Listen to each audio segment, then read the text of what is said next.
Police officers in Shropshire, Herefordshire and Worcestershire are to be some of the first in the country to start mapping where stop and search powers are used.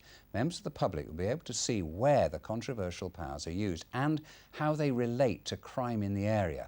It's part of a new code of conduct which police forces will now be using. Sarah Falkland reports. Go to the Newtown area of Birmingham and almost everyone you meet has a story about stop and search.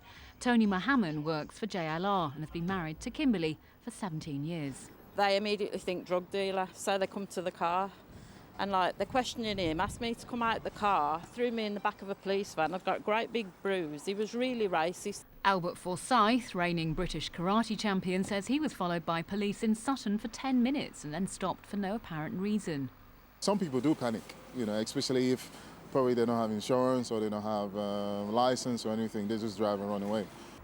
The perception on the streets is still very much that the police are abusing their powers to stop and search, particularly in areas like this in Aston in Birmingham, where there's a big black population. But that perception is very much at odds with the official statistics. In 2012, there were nearly 50,000 searches and just a 6% arrest rate. This year's projected searches are less than half that, around 19,000, and the arrest rate's likely to double to 13%. From today, the force will publish the outcomes of all stop and searches and restrict use of one of their most controversial powers, often used at football matches, the so-called Section 60, which for the past 18 months has only been sanctioned by Assistant Chief Constables. If you were an African Caribbean, you were 6 to 7 times more likely to be stopped than a white person. Now it's gone down to, they say 2.6, but let's say it's 3 times more likely to be stopped. So we're moving in the right direction. Suleiman Samuel is on a stop and search scrutiny panel. He thinks the current move from paper to electronic reports will make a big difference. The officer was only able to write the first 10 or 10 words of a sentence, which couldn't give you that much information. So often it would appear that there were gaps in the reasoning and the grounds.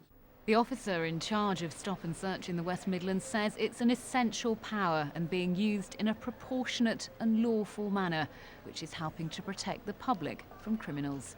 Sarah Falkland, BBC Midlands Today in Birmingham. Earlier I spoke to the West Mercia Chief Constable David Shaw. First asked him about the pilot scheme to map where stop and search powers are used. It's part of what I think is a very positive range of measures being introduced by the Home Secretary today to make the use of stop and search more transparent and help improve confidence that our communities have in the police around how we use those powers. So what we're doing this force, and I'm very proud to say we've been at the sort of vanguard of this work, is we're now able to track much more accurately where stop and search powers are used, so that we can then map those across to where offences and criminality are taking place. And that way we can be more certain that we're using those powers fairly and transparently and in the right places, and most importantly give the communities that we're serving confidence that we're using the powers properly. And these restrictions, these new restrictions on the use of stop and search, is that an implied criticism of the way it's been done before, do you think? I don't think they're restrictions so much. I think they're useful checks and balances about how the powers have been used. It's fair to say, and we've got to acknowledge that in some places, in some areas, there are concerns about whether we've used the powers in the right way.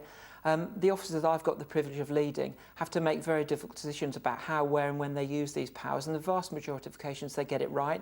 Sometimes, however, we get it wrong because we're human beings and have to make very difficult decisions. Because Theresa May has said... very quickly. No, Nick, if I could just finish your question. What these new measures are trying to make sure is that we use them in the right times in the right places, so that firstly we protect the public, but also that people who have done nothing wrong have no fear about how we're going to use the powers. I fully welcome these powers, this new approach and these new measures by the Home Secretary unequivocally, and the reason that we're in the vanguard and want to be one of the pilot forces to demonstrate that we want to embrace these new measures. Can I just come back to that question again that I put to you? Theresa May said that the current use of stop and search was an unacceptable affront to justice. Do you see any of that in your force? No, I don't. I completely agree that the evidence she must have before to make these decisions is unequivocal, and she's quite right to make those statements where she's seen it, but I don't see it in my force, and if I did, I make absolutely certain that it was stamped out. We already do a huge amount to monitor the way these powers are used, and I have to stress that we don't get negative feedback from our communities about how we use it, but when we do, we follow it through remorselessly. David Shaw, thank you. A man from the